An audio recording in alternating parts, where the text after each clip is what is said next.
All right. We are live here. Hey, this is Principles of Winning. We all want to win in life, and I believe we all can. I also believe success is a choice, and there are no secrets to winning. There are only core disciplines, habits, and principles that lead to success. Yes, some of us have it harder, some of it has it easier than others. However, it rains on the rich and the poor, the just and the unjust, and the weak and the strong, all alike. But it's up to you, it's up to us to rise above those clouds. There's a better view of success and a better view of winning when you get up there. And Principles of Winning is here to help you elevate.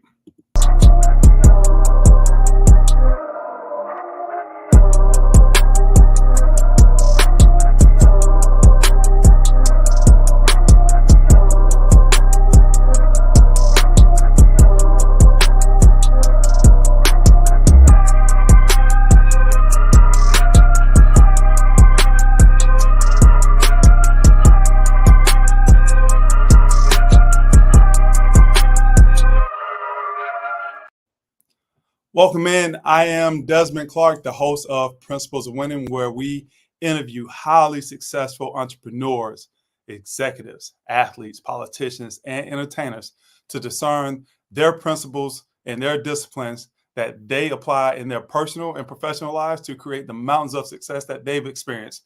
So you and I, we could continue to develop our personal and professional success playbooks for our own lives.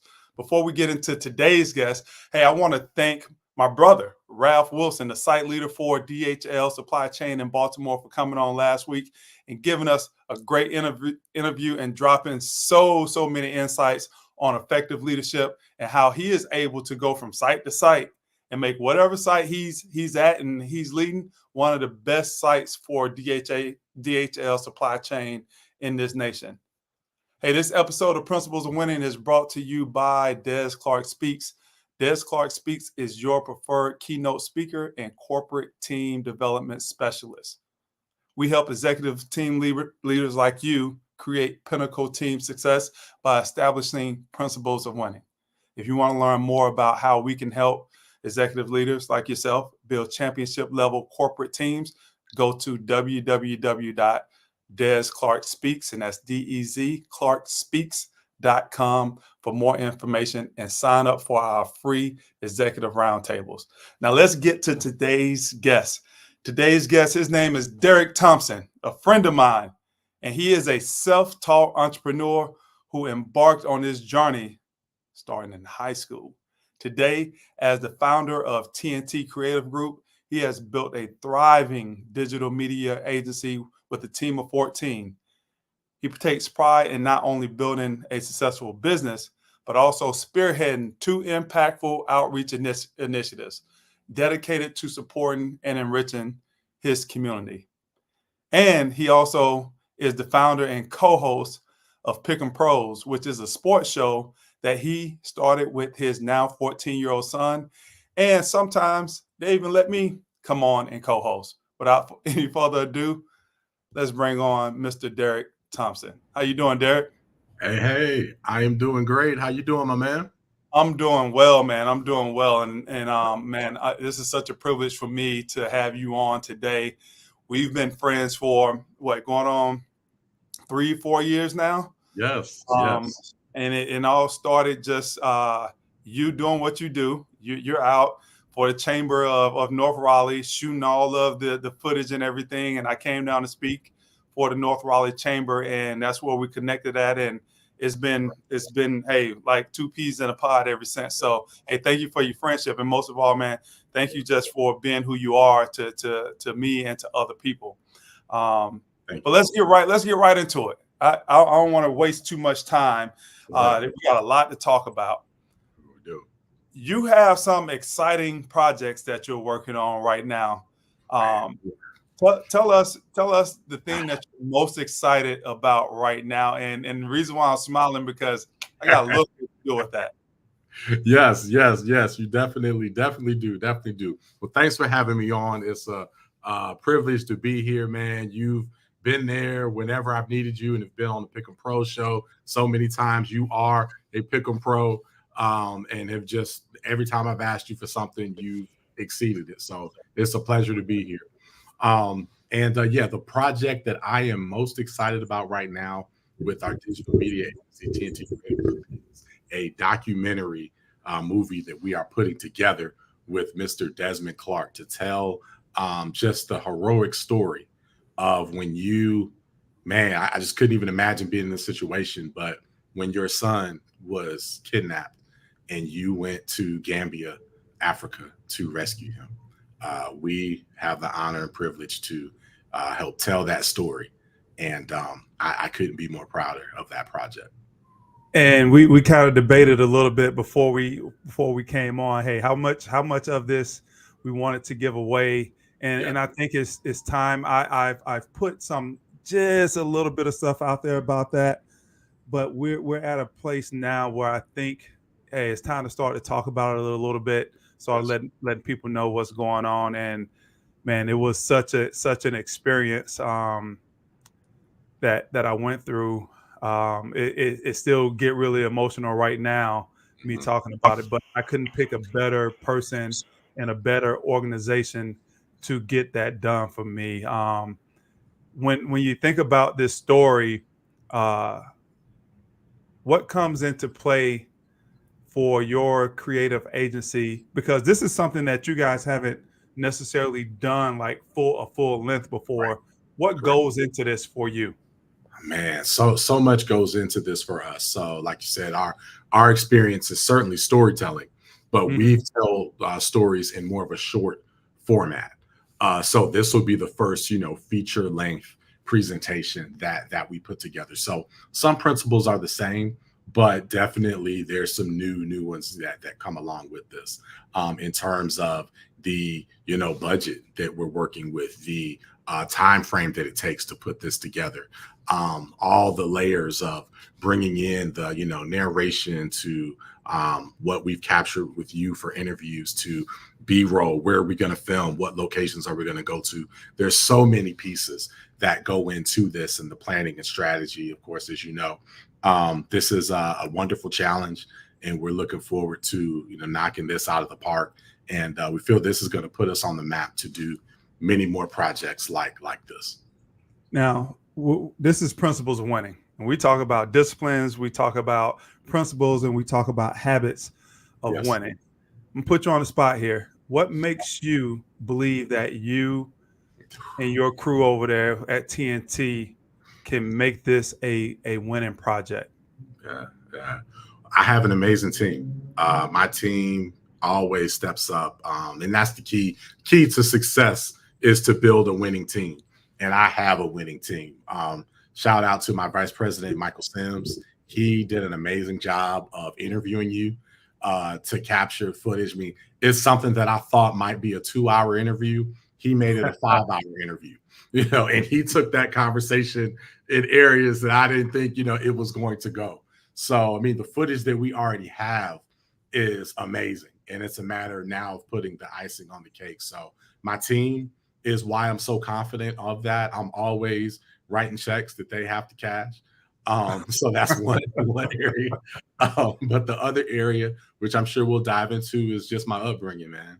I saw, I had 2 wonderful parents, that showed me that anything was possible. And they showed me not by necessarily telling me, although, they did here and there, but more so was the actions and what they introduced me to and what they exposed me to. So I grew up, seeing, my parents and their network and everything. And I just had no reason to think that, I couldn't do anything. I knew that I could do whatever I set my mind to. So if anything, sometimes I can be a little overconfident by that upbringing. So last week, my brother came on, and we were talking about just our experience and what we experienced and how we came and how he set the stage for me and his younger brothers, being the older siblings. And he said that it was something that he took responsibility for Yes. to set the right path. He was on the wrong path, and then he set the right path because he said he had to do it for his younger brothers. Yep. And I'm telling that story to talk about the experience. I was able to see him go and do something different and get a great work ethic. That's where I got my work ethic from. Mm-hmm.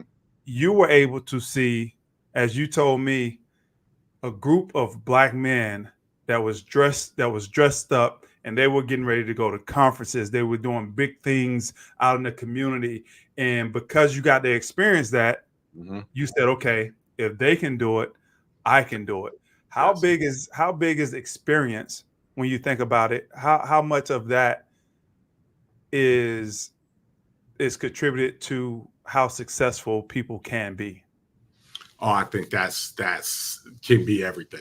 You really need to have a model to follow, and it doesn't always have to be through words, although words are so valuable, but actions are just as valuable, if not more. And to be able to see that growing up did everything for me, and that's why I do all the things that I do with my son, because I know how important it is for him to see people doing certain things in the community. And that's why through our foundations, that's why we work so hard to introduce kids to tech, and we have guest presenters come in every single day of our summer camp, because I feel that is the spark in what truly pushes people.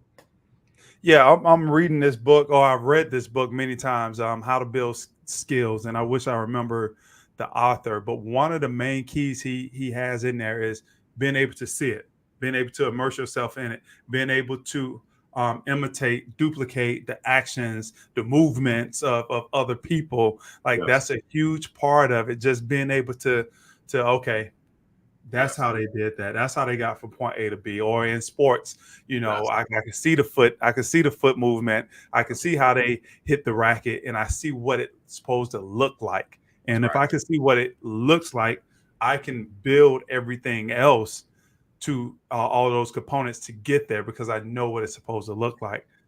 That's You why see what? Go ahead. Go ahead. I was going to say that's why you have so many siblings that are in professional sports, because they had that model, they saw it. That's why you have so many children of Mhm. athletes that then go on to make it, and then children of successful CEOs and leaders. There's no secret to that, because they not only see the model, but they also don't overestimate other people. Mhm. Because that's something a lot of times we do that. We overestimate folks. We see people, especially in this day and age, it's so easy to overestimate. You just look at social media, everybody's balling.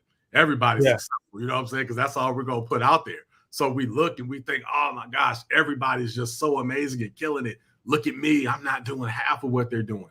And a lot of times we overestimate. There's a great book, The 4 Hour Work Week, that I just love, by Mhm.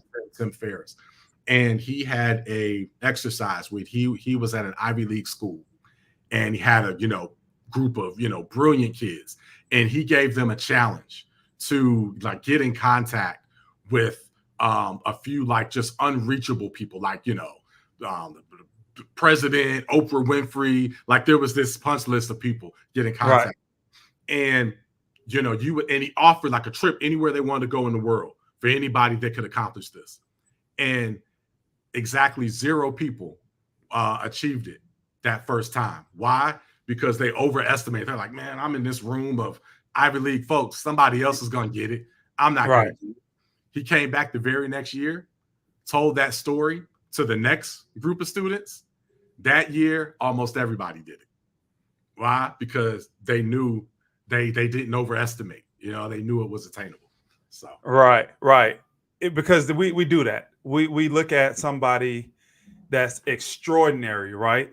mm-hmm. And we really don't break down like what extraordinary mean. Mm-hmm. If you look at those two, it's 2 words put together. You got ordinary and you got extra.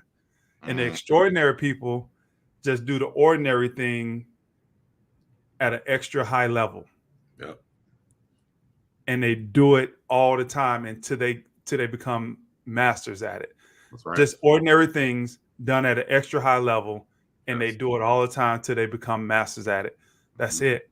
A lot of people, and you've heard my story before that I tell, hey, I scored an F at the combine. I wasn't an extraordinary athlete at all, not to NFL standards. Matter of fact, they say you suck. But Wow. just being able to do those ordinary things and really focus on doing them at a high level is what kind of kept me there. That's And where I was going with being able to have that experience and to be able to see that experience, although you've seen highly educated people doing very high level things, you took a totally different route. Talk yeah. about that. Yes. So I did not graduate college. I was, I guess you could say I was a Kobe and LeBron James. Like to think of Oh myself that God, way. here we go. We ain't on pick and pros right now, bro. I We know. gonna talk about pick and pros. But here you go. You was a Kobe and LeBron James. My fault. I'm gonna let the man talk. But yeah, I said, hey, I deserve to be in the league right now. I need to go straight in and start making money. Not a route that I advocate. You know what I mean? We're certainly pushing my son Diego to go to the best college he can and get all the education he can. But for me, I just had a different path. I'm self-taught. I learned all of my technical knowledge through books. And I felt that, hey, the time that I'm sitting here in class and being taught and have the professor kind of going through the same book that I have, I just go through it myself. So that was a little bit of just, you can say my confidence, arrogance, whatever. But, fortunately, I had the skill to disseminate, information at a quick pace and be able to apply it. And I was able to do that and learn all the technical skills that I needed to then launch the business that I have now. But yeah, I definitely took an unconventional path and still was able to make, because there's so many ways, there's so many paths. There's not one clear path. And my path is definitely a lot different. So yeah. So there's two things I want to ask, and I'm gonna ask both of them. And if you forget about the second one, I'll come back. But learning through books, Mhm. what was that process for you? Because a lot of people read a lot of stuff, Right. and it's like you'll read all this stuff and you got all these ideas, you'll highlight it, and then you come out on the back end with not a whole lot of progress, right? But Right. it seems like you had to have some type of process, some type of system of, hey, when I read this stuff, here's what I do with it. Talk to me about that. And then I know you told me there was one particular time where they laid out a bunch of books at a job that you had, and Yeah. you read this one book, and then you was like, I got it. I know what I'm doing for my life. Talk about those two things. So changed everything to me. Yeah. So wow, I've never thought about this, but yeah, when I read a book, I'm not cover to cover and then go and try to apply, because I don't know if I retain information quite that well. So I'm bit by bit, I'm chapter by chapter, chapter apply, chapter apply, chapter apply. So that's kind of more of my process of how I read, and then apply it. But yes, the story as far as when I was working at a company and they put all the books out. I was working at a company. Initially, it was an e-commerce company. Okay, and this was back in '98 when I started working at this company. It was called dentalpurchasing.com. Okay, and it was a company that wanted to break the mold and have dentists purchase all their products online. At the time, e-commerce was just getting started, but it was more B2C, business to consumer. Businesses didn't buy anything online just yet. And there was a dentist, I think his name was Dr. Cassidy, if I'm not mistaken. I think that's his name, but great man. Gave me a chance to work at his company. And I was there when they went through the whole rebranding. They hired a marketing agency that came in, rebranded the name of the company. They said the name is too long. The colors looks like a Barney looking website. They totally revamped it, called it Net 32, 32 teeth in the mouth. You're ordering online, beautiful name. The logo was really sleek, resembled, the mouth line, and it was just great. And so that had a big impact of just seeing a company come in and totally transform the marketing aspect. Well, anyhow, one day they came in and they put a bunch of books out on the table and said, we want you guys to, and I was one of the first 8 employees of the company, worked in the owner's bonus room at first. And they said, we want you guys to learn more technical skills. You'll be more valuable to yourself and to us. And one of the books on the table was Sam's Teach Yourself HTML in 24 Hours. HTML is the primary language of websites. So I went through that book and I built my first website. And, in my apartment a few months later, and I published my first website, and I sat there and said, wow, this is amazing. I just, in my apartment, my pajamas, just, uploaded something that the whole world can see. And I said, okay, this is what I'm going to build my business around.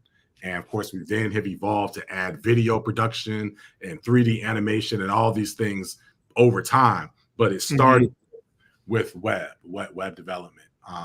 So that had a huge impact on my life. And you taught yourself all these skills, animation, everything that you just said. So it's interesting. I taught myself graphic design and website development. Okay. However, the 3D, the animation, and the video production, I hired that in. Okay. So I evolved enough to then make the funds to then hire that in. So yes. Okay. Nice. Nice. So you went the path that you went, right? And now you're here. Right. Talk to me and really give me that list of disciplines, habits, principles that you developed in that time where, hey, you was working for other people, you started your own business in high school, you had the ups and downs. It wasn't that direct path, but then you found your path through all of that. What were the top 3 to 5 disciplines, habits, principles that you developed to help you be successful, not just as a business person, but as a man, personally and professionally? Yes, absolutely. Time management. Time management was so important for me. And to be specific with time management, batching my time. And I'll go. You want me to list them all first, and then give me that list. Okay. So time management, batching my time is one. You can call this a discipline, but it's everything to me. Relationships, relationship management. That we get over half of our business through relationships. So I can't undersell that. Okay. That is important. And communication. Communication absolutely would be the other. And the last one, again, I don't know if it's a discipline or whatnot, but being authentic. Being authentic is the other key for me. So I'd say those are my top 4. Okay, so let's go back to the time management, because we hear that all the time. Time management, and I listen to a lot of really smart people on YouTube, and I read about I read some really smart people. And the one thing that I've learned just over the last couple of weeks is that, hey, when you have certain skills, right, you can say, hey, I learned time management, and there's probably 5 to 10 points that goes into that bucket of different things that you had to do to actually learn that. But the person that's coming up and haven't built that skill of time management, they don't understand what that means. So break time management down into those bullet points, so that person that's trying to build those skills and trying to become that ultimate winner, they understand what time management means. Yes. So for me specifically, number 1 is batching my time. And what I mean by that is, not moving from, item to item to item that's so different. Meaning, we're having a meeting, and then I'm gonna sit here and work on, this project, and then I'm gonna sit here and make a call, and then I'm gonna move on to writing a proposal. And when you're there, it's hard to really be effective. So what I try to do as much as possible is I batch blocks of times for certain activities. So I try to have all of my meetings on certain days of the week, if at all possible. Of course, I make some exceptions here and there, but I try to have heavy meeting days. Okay, I'm in meeting mode. I'm killing it on my meetings. As far as days where I have to sit down and just go through tasks that I have on my own, try to have a day for that. If I have to go out in the field, I try to batch those together. And then that also gives me more time, because if I have to leave the office every single day for 2 or 3 hours, then you're losing a whole lot of time. So batching my time and batching activities, which is another thing that I got from the 4-Hour Work Week from Tim Ferriss, that is has been the biggest key to my time management. And what has that allowed you to do? What's been the gain from learning time management and specifically batching your time? Yeah, so the gain is, one, I'm more effective with everything that I'm doing. And I don't lose, I have more time in my day because I'm doing the same type of activities on a certain period of time. So I'm not having to transition. Because, if you transition from something that's totally different, then it takes you a while to get into that mode, and that's lost time. And time is everything. And listening to you, I think one of the benefits of that is just being able to be focused. Yes. Because like you said, as you transition into one thing to another, now you got to switch your focus. Man, I was deep. I had deep concentration into this right here on my meetings, but now I got to go and switch it to a proposal, but I'm still in meeting phase, right? I'm still thinking about what was said in that meeting, but now I got to switch it to proposal. Exactly. So it feels like, to me, it will allow you to get into a deep concentration and deep focus type of mind frame by batching all similar activities together on certain days, certain times. That's right. Yeah.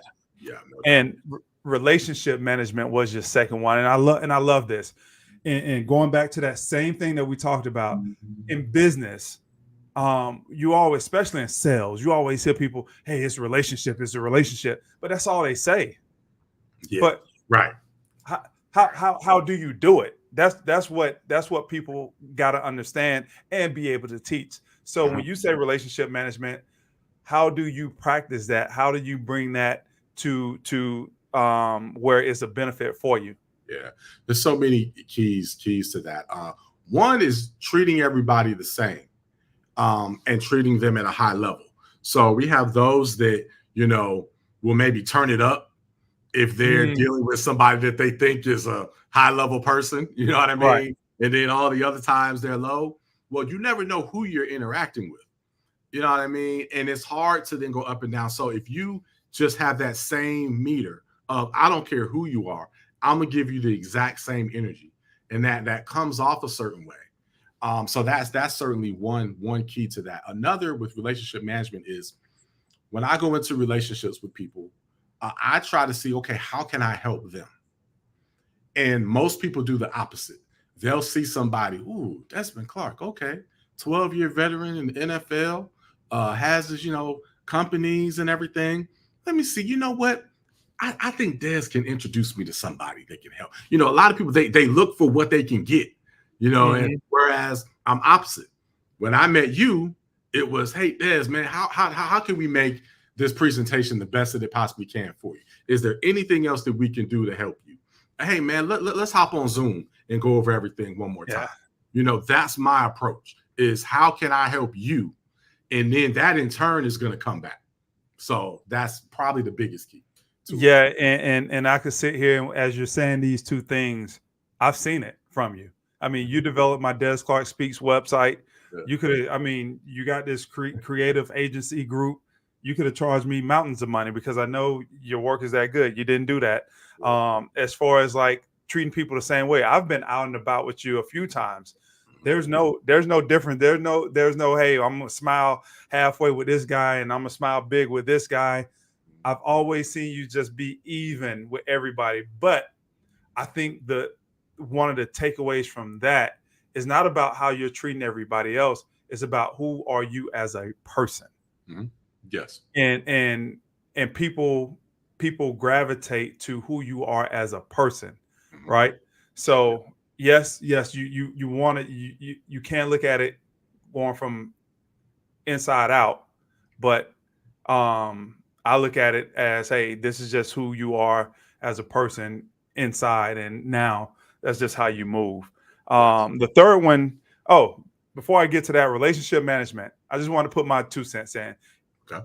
One of the things that I always talk about, and you talked about, is always look to be valuable, to bring value to the table. In a Yeah. relationship, everybody wants to be looked at as valuable, right? Mhm. The easiest way to do that is to bring value. Yes. Um, That's it. Another key is be judgment free. Just go into it with a blank page. Let people write their own books for you, Mhm. and let them tell you who they are instead of you going in assuming things. Another one is always be encouraging and challenging. Really, always trying to bring the best out of people, but by being a cheerleader and also being somebody that will kick you in the butt and say, "Man, you're better than that." Yeah. All at the same time. Yeah. So when I think about relationship management, those are a few things that I think about. You talked about communication. Communication is a huge one for me when it comes to being able to be successful and put yourself in a winning situation. But why is communication big for you? Man, because it communication directly leads to trust. Mm, I don't feel that people can look at you. You might be trustworthy, but folks won't look at you as trustworthy if you don't communicate. If there's an issue that's coming up and darn well that issue's coming up, and if you don't communicate it, you're looked at as being untrustworthy. hmm Um, there's so many examples of that, but I feel that communication and trust and how you're perceived go hand in hand, and I don't think you can have one without the other. And so you're talking about the communication of expectations. Yes. What about on the communication of delivering messages and how you deliver those messages, the things that you say and the way that you say things? How Yes. important is that? That's extremely important. You can, you and I can have the same message, but if depending on how we deliver it, it can be taken a totally different way. So that's a great point. And also with communication, it's understanding your audience and who you're talking to. If I have a particular message, no matter how I word it, if I have to send that to a particular person, I know, you know what, this needs to be a phone call. Hmm. This may not come off the way that I want it to if I send this through email, because tone can be taken a certain way. So Right. a lot of times in business, I'll have a customer, they may email us with an issue, and I come right back with a phone call. Hmm. you know, to just because that's the best way to communicate that. And then I may follow it back up with an email after that. But Yes. I know how that's going to be perceived. I had this happen just a month ago. We got this company, they owe us about 50 grand, and they are late with the payment. So my factoring company is now withholding my payment. I told my agent to go out, hey, that's your customer. I'm gonna let you talk to him, because if I have to talk to him, it's just gonna be about getting the money, and Right, it's not gonna be so much about the relationship. right, So we went back and forth for a couple weeks. They said that they didn't get the invoices. We said that they did get the invoices. Come to find out, it was stuck in their spam, Barracuda or whatever. So they was like, "Oh, we got them on this day." We was like, "No, but we send them on this day. Y'all need to pay us." Back and forth, back and forth, back and forth. Email, right? yeah, yeah, So I asked my agent. I was like, "Hey, have you ever talked to these people?" And he said, "No." yeah, I was like, "I know how to settle this." I emailed the guy and I say, "Hey, I think we have a bunch of misunderstandings that can be settled if we could have a 10 to 15-minute conversation." yeah, I think that conversation lasts for like 5 to 10 minutes. yeah, And we were able to understand each other. And we were able to come to the conclusion, yes, okay, I see now. Yes, we did get that mixed up, because one person from their company knew it got stuck in their spam, but the person that had to make the decision on when it was getting paid didn't know that. So I said, hey, can you go back and check with whoever it was? they know that it was there. They can vouch for it. And then you guys will see that we sent you the invoices on such and such date. And if you see that it was sent on such and such date, can you now push that date up to when you guys pay us? Because it's not really our fault that we got stuck in your spam. I was like, is that fair? He said, yes. He said, yes. Yep. Yep. It's logical. He went back, he checked. I got an email like 20 minutes later. Mm-hmm. It was stuck in the spam. Mm-hmm. You are correct. We'll make sure that we get you guys paid out half this week, half next week. And he asked me the same question. Is that fair? Fair. Boom. You got to pay it out. Perfect. Yeah. Just by communicating. Yeah. Yeah. You definitely want to be sensitive. Yeah. When it comes to money and chasing people down and all of that. So yeah. Yeah. Yeah. Way. Your fourth one was being authentic. Mm-hmm. Before you get into the execution of being authentic, over the course of your business career, how has being authentic benefited you and your company? Wow. You know, it's benefited us to be more successful because I think one of our biggest traits and what people love about us is that they feel comfortable working with us. And if you're not authentic, people feel that. They can sense it. They can smell it. And another, also, most of our customers, they're with us for a long time. They don't leave. And there's plenty of other options. There's plenty of people that do what we do. So there's a ton of choice, especially right here where we are in the Raleigh-Durham area of North Carolina. But by being authentic and having that relationship, we keep most of our clients and our contracts. So that authenticity has allowed us to stay in business for as long as we have, and allows us to do better each and every year. And that's the main thing that we look at as we constantly evolve, as we look at what we're going to offer year to year. Do we need to change? What do we need to tweak? We're looking at our authenticity and what matches us. There's certain services that we won't provide because that's just not, it doesn't fit our makeup. Who you are. Yeah. Right. It doesn't fit who we are. Even better example is with Pick'em Pros, with that being, a sports show, you have to be authentic. We can't come on there and try to be something that we're not. It's not going to come off. It's not going to come off right. So just being authentic is the key to a key to life in general. But there's so many people that aren't authentic because they see people that are successful and they're just trying to copy whatever. Be them. And that's not, you can't be somebody else. So how do you be authentic outside of just being yourself? Like what are some of those things that people you would recommend from your experience? Hey, just do this to show your authenticity, if I could spit that out. Man, that's a great question. Man,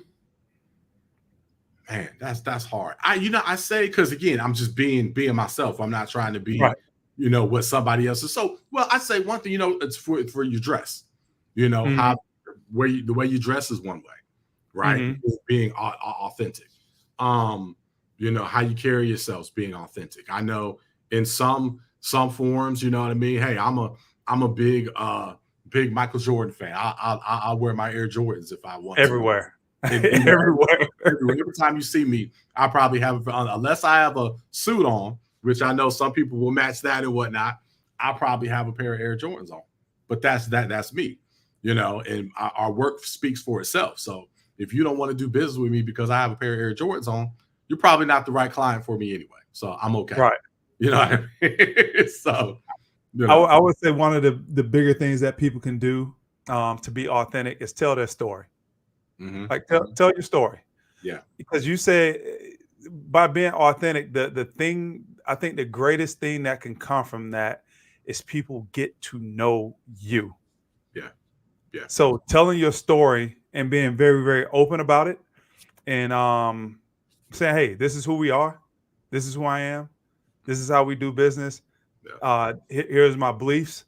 about doing business, and what you see is what you get. Yes. Yes. And, Yes. and telling people your story, That's when you right. can tell people your story now, there's going to be parts of that story, because a lot of us have similar stories. I don't care what background we come from, but we all have this arc in our stories that are similar in different points. Right. Once they understand those things, now they feel like they know you better. That's right. That's right. And also with our faith, we Mhm. don't hide that. And Right. there's plenty of successful brands. You see, the most successful brands don't hide that. You look at Chick-fil-A and look at others. So, Hmm. just it's never going to hurt you. Being Right. authentic is never going to hurt you in the long run. Yeah. So those are your top four: time management, relationship management, communication, authenticity. Yes.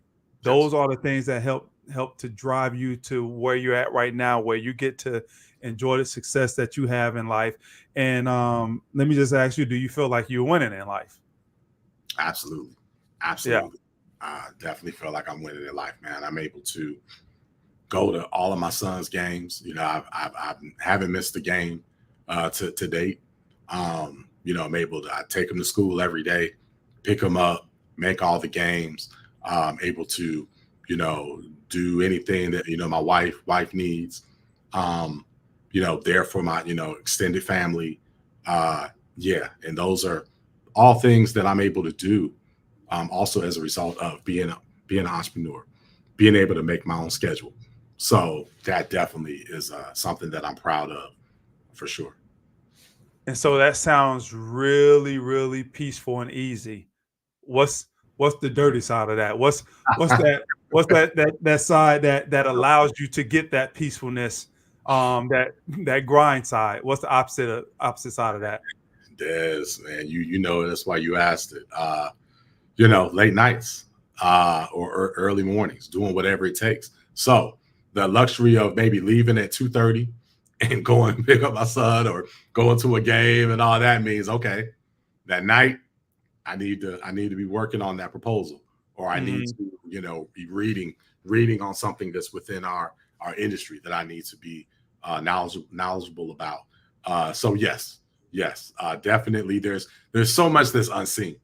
There's Right. so much that's unseen that people just don't know about. And I remember early in my career, I had a lot of peers that attempted to do what I did because they thought it was easy. Um, Mhm.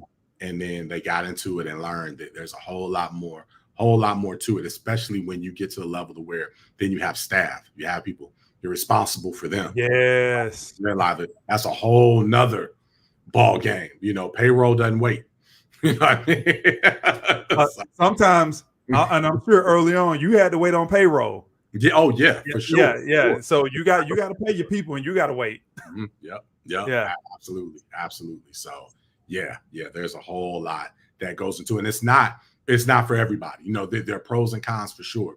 And Mhm. most people that approach me that want to be an entrepreneur, I really try to lay the real out to them and in a way try to talk them out of it to make sure that it's really the right thing for them, because it's Mhm. not for everybody. Some people, hey, there's something to be said about knowing that you're getting paid on the 1st and 15th and having your vacation time and all of that. And for most people, that's going to be the best fit, and that's fine. Mhm. But if you have that other chip, just like you might have that crazy chip to go play football, you know what I'm saying? Then that can be your path. Absolutely. Give them that look. Hold on. Let me get real close. Give them a look. Man, you sure you want to do this? Are you sure you want to do this? That's how you be talking to Yep, them. yes, Yeah. yes, yes. Talk to me about Pick and Pros, man. This is something that you started with you and your son, and you guys been doing this for 3-4 years now. And even with that's turned into a. I know you do it for fun, and you do it because you get to do something with Diego. If y'all don't know about Diego Army, y'all need to go look up Diego Army. That is I almost call you Diego. That's Derrick's son. The kid is a bright kid that and a very confident kid, especially when he's winning. He could talk some trash, but tell me how Pick and Pros got started, Man. and tell me where you guys are at with that. Man, and you talk about authenticity. That's one of the most authentic things that we have. So that started, he's 14. I just turned 14 recently.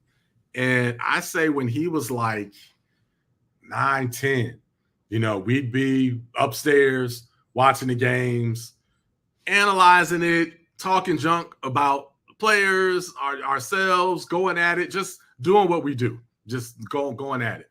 And my wife literally, she paused the television. She heard us from downstairs, paused the television, my wife, Kesey, and came upstairs and said, you guys need to do something with this.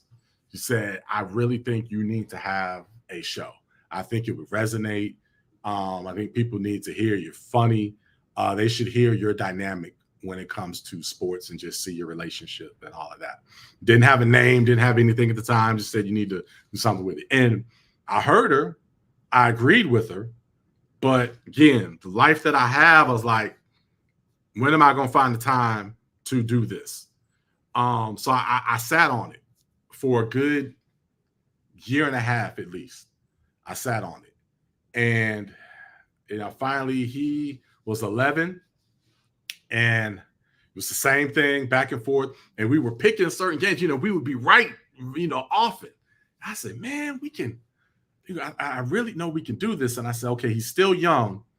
If I don't do this now, it's not going to have the same appeal if I wait until he gets older. Don't see anything out like this. Let's do it. Let me, like everything, let me batch my time. We'll find certain time to do it all one day of the week, and we'll just start with just a 1 week, one day a week show. And so we started when he was 11, right before he turned 12. We started, and he's 3-0 in picking Super Bowls, and has a pretty good record overall. And it's not just about picking, but we give our storylines and talk about the games. We give money to causes. We do a lot with the show. So it's a great family-oriented show that you are a huge part of, and appreciate you and helping to get us to where we are now. But it's a passion project, but it's a passion project that is becoming more and more successful. So I'm super proud of it. Yeah, man, I've seen it grow the last year, and 2/3 of a season that I've been on there doing the football season, man. And I'm proud to be a part of it now. I'm out telling everybody, hey, man, you gotta go check out Pick 'em Pros. Like that's what we do. Yes. So the last thing for me, I just want to talk about how, because you mentioned teams. You say that's how you win, by building teams. You sent me this book right here last year, 2 years ago. And you say it's one of the best books that was given to you, as far as helping you develop your business mind. I believe that trust is at the foundation of building great teams. Yes. What goes into you building your team? How have you been able to build that championship level team there at TNT? Man, I'm so proud of my team. First starts with my wife, Kesey, Michael Sims, my vice president, Jackie, Pomales Moody, vice president, Summer Olson, who social media, Jocelyn, Aaron, Ross, so many, on our team. And the comment, what I look for most, and I got this from Bill Parcells. I look for people that love what they do. That's one thing I look for in building my team. If you get people that kind of casually are doing it, they're doing it for other motives, they're not going to give you their all.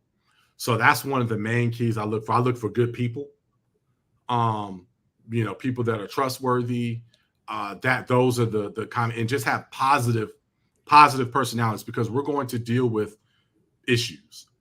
And so I want to know, okay, are you the type of person that's going to then freak out, on me, or are you going to have enough composure to be able to keep it together and have a positive spin, and let's work through this. So those are all things that over time I've been able to develop and been able to hire well.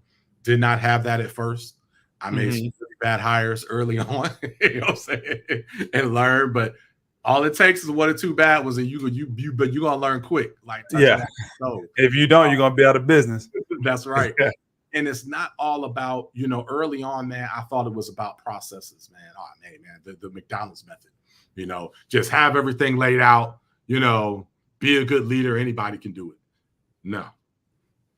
All that's important. You need to have great processes. You need to be a good leader and all that. But the people are so important. And when you have great people and they're doing their job well, there's nothing like it. Mm-hmm. You have bad folks that can't execute, there's nothing like it. It's one of the things that, hey, whether it's good or bad, somebody asks you something, you can always be like, that's amazing. Yes. Good or bad, man, that's right, amazing. Right. Okay, so now you talked about all these individual qualities, right? But now what's the thing that makes these people a team? You as the leader of your company, how do you make all of these individuals a team, or how do you influence all of them to be a team? Yeah. Giving them ownership. You know what I mean? Showing them that I believe in them. I love on them, man. I love everybody with us, and they know that, they feel that. And then you are a big teddy bear, man. Yeah. I must say that. Yeah.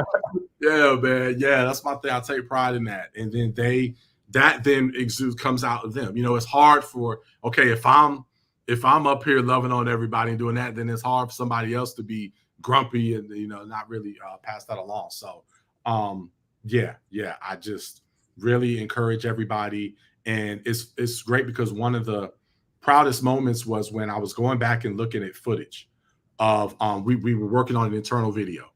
Mm-hmm. And I was looking at some of our teammates, and they were interviewed, and they were asked, and I wasn't around, and they were asked what some of their most favorite, what their favorite thing is about working at TNT Creative Group. And so many of them said, man, I love our team. You know what I'm saying? We truly, enjoy being around each other, and I was like, wow, that really, hit me.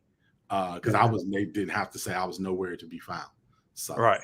So that just goes to, hey, you built a good culture. You have great team dynamics, and you pick the right people to build that team with. Absolutely. Did I miss anything, Derrick? Man, so I have a question for you, because you brought up the book, the trust book. That shout out to Louis Broadnax. He was a manager of mine at Lenovo, and he recommended that book to me, and it had a huge impact on my life. So shout out to him for that. But I'm fascinated by what other entrepreneurs, business leaders read. Yeah. Okay. Yeah. What are some of the things that you read? See, that's why I always ask that question at the end, because we'll be going. And we talked about this before, and I was supposed to bring it up, and I didn't. So I don't know how many people listen to Myron Golden on YouTube. I listen to Myron Golden all the time. He's a pastor, but he's a businessman also, and he relates a lot of biblical passages and teaching to concepts to doing business. And I was listening to something a couple weeks ago, and he talked about this book right here, Key Persons of Influence. And he was talking about, how do you become a key person of influence? Like someone who, when it doesn't matter, when they say, hey, I have an offer or I have something, it's just yes, right? I don't even know what it is. But I know that that key person of influence, whenever you put your stamp on something, it's going to be something that's good and of quality, because you've proven that time and time again. One of the things that he talked about is your reputation preceding you, right? Everybody's reputation precedes them. That's not the end of the ball game. When you score points and get ahead is when they meet you and the reality exceeds the reputation.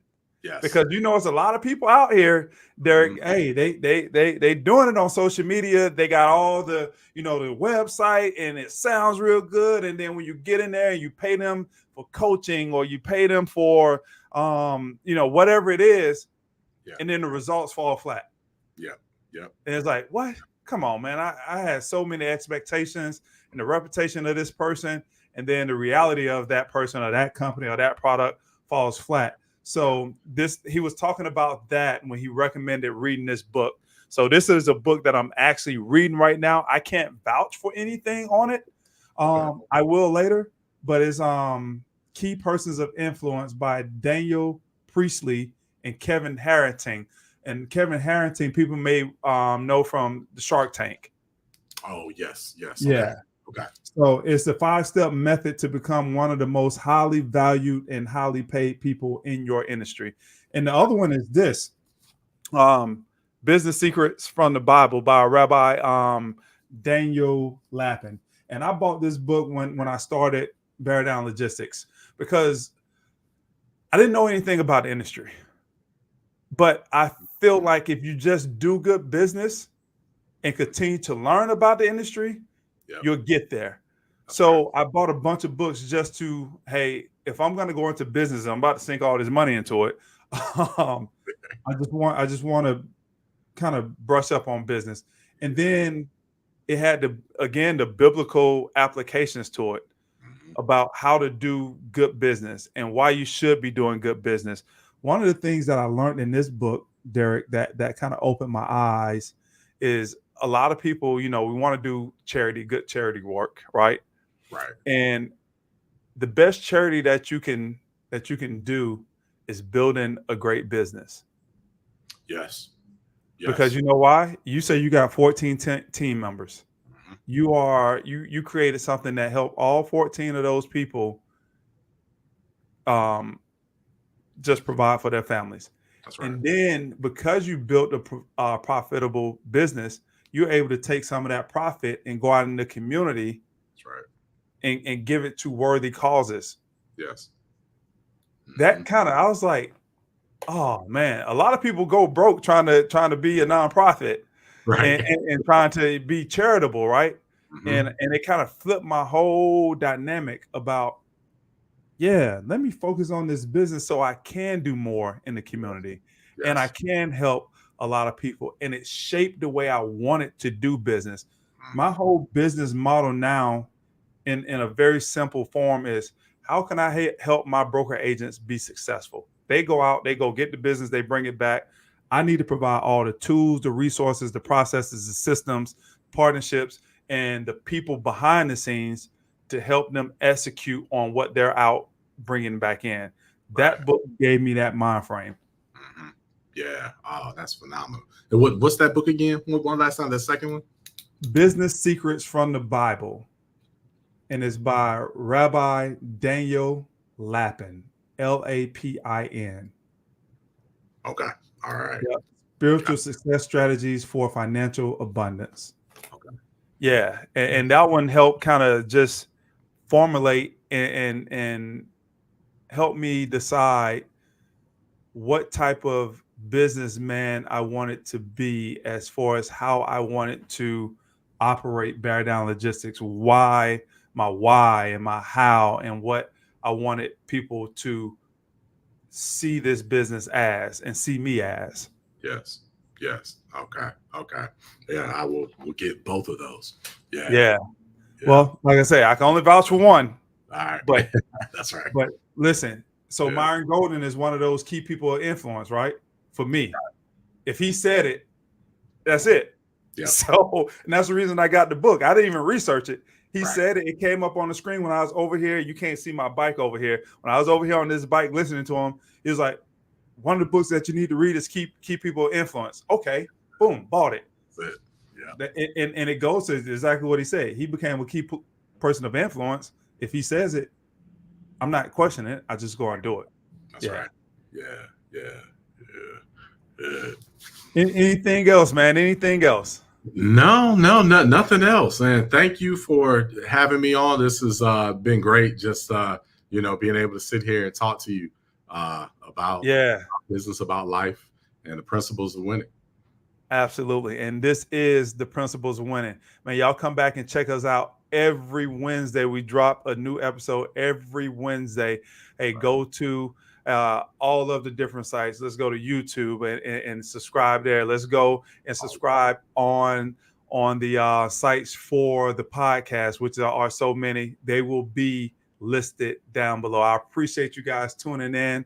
And take these keys. This last thing I'm going to say, a lot of times you listen to these things and you hear these amazing people talk. You hear how they got there, and then you go right back to doing the same thing that you were doing. Take one thing away, apply it. Do like Derrick. Take one of these chapters from this conversation, go and apply it. And once you apply it, if you want to come back and listen to another chapter, do that. But at least take one and apply it. And then you'll be making steady progress. And that's what we're all about here. It's about helping each and every one of us be winners, because we all can. This is Principles of Winning. We'll see you guys on the next episode.